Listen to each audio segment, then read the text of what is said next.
I'll go, Captain, he said. But then he asked permission to finish reading a passage of scripture. That's what he did regularly.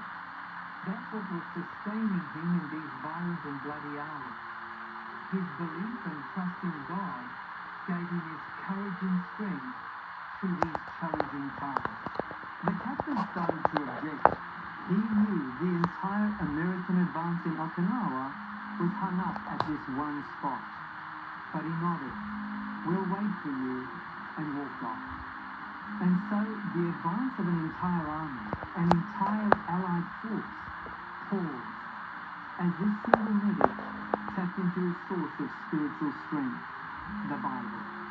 He bowed his head in prayer for a few moments, then stood up and tested his leg. Desmond was relieved to find it still supported him. Now he was ready. This medic joined his buddies, and they finally took Hacksaw Ridge for good.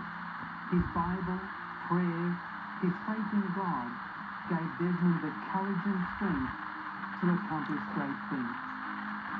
What a long way he travelled from those barracks in Fort Jackson. The most reviled soldier had become the most revered soldier. How different he'd become in the eyes of those men who once threw their boots at him. They saw this skinny guy with glasses, this awkward youngster who had a hard time fitting in.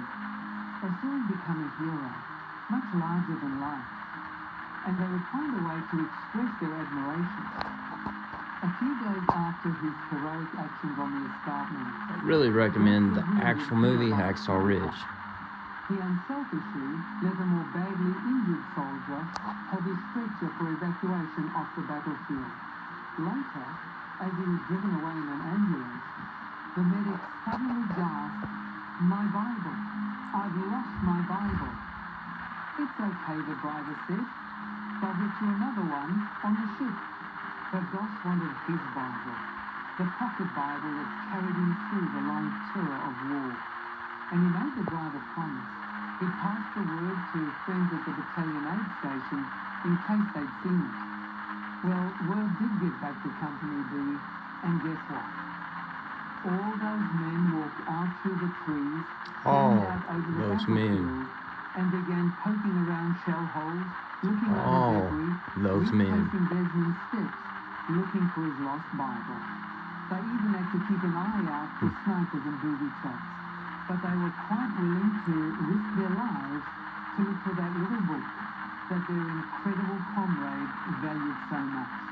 They kept looking until they found the book